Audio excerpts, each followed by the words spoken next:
Bonjour, aujourd'hui je vous fais une vidéo sur le lessivage du sol.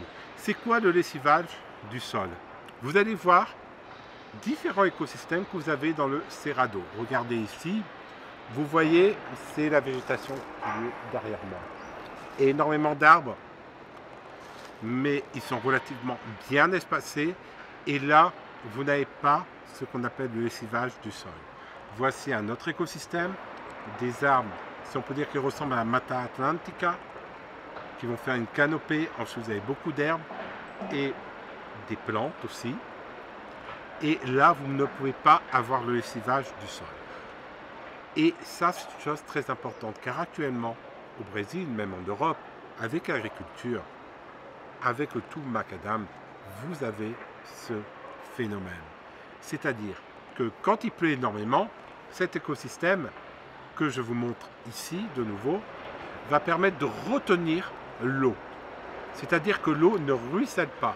C'est-à-dire que les oligo-éléments, les matières organiques qu'il y a sur la première couche de la terre ne va pas partir dans les rivières, voire dans les égouts. Tandis que regardez ici. Ici, vous voyez, si on peut dire, un endroit où il peut y avoir du lessivage du sol. Vous prenez n'importe quelle plantation, regardez cette photo. Regardez ici à Belo Horizonte, qu'est-ce qu'on voit? Et là, vous pouvez avoir du lessivage du sol et de l'érosion. Et pourquoi? Tout simplement car quand l'eau tombe, quand il pleut fort, toute la terre, la première pellicule de celle-ci, qui est là où vous avez les matières organiques, tout ça part directement, soit dans la rivière, soit tout simplement dans les égouts. Et ça, c'est quelque chose qui est très dramatique. Pourquoi? Car si vous avez le lessivage du sol, vous allez automatiquement utiliser des engrais pour produire, si on peut dire, du soja, du blé, du maïs et d'autres aliments.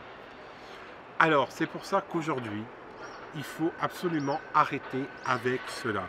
Et au comptoir de Toamasina, on a commencé avec notre projet pour l'açaï, qui est une politique de reforestation. C'est un açaï qui provient d'une zone désertique au Brésil, c'est-à-dire plutôt le Cerrado, et non directement au niveau du bassin amazonien, mais c'est 5 fois moins en production. Et ensuite, nous avons fait aussi ça avec la fève tonka, où nous l'achetons directement dans une communauté indigène en Amazonie. Et c'est une récolte sauvage. Et il faut savoir que certains arbres peuvent vivre jusqu'à 343 ans. Allez, à bientôt.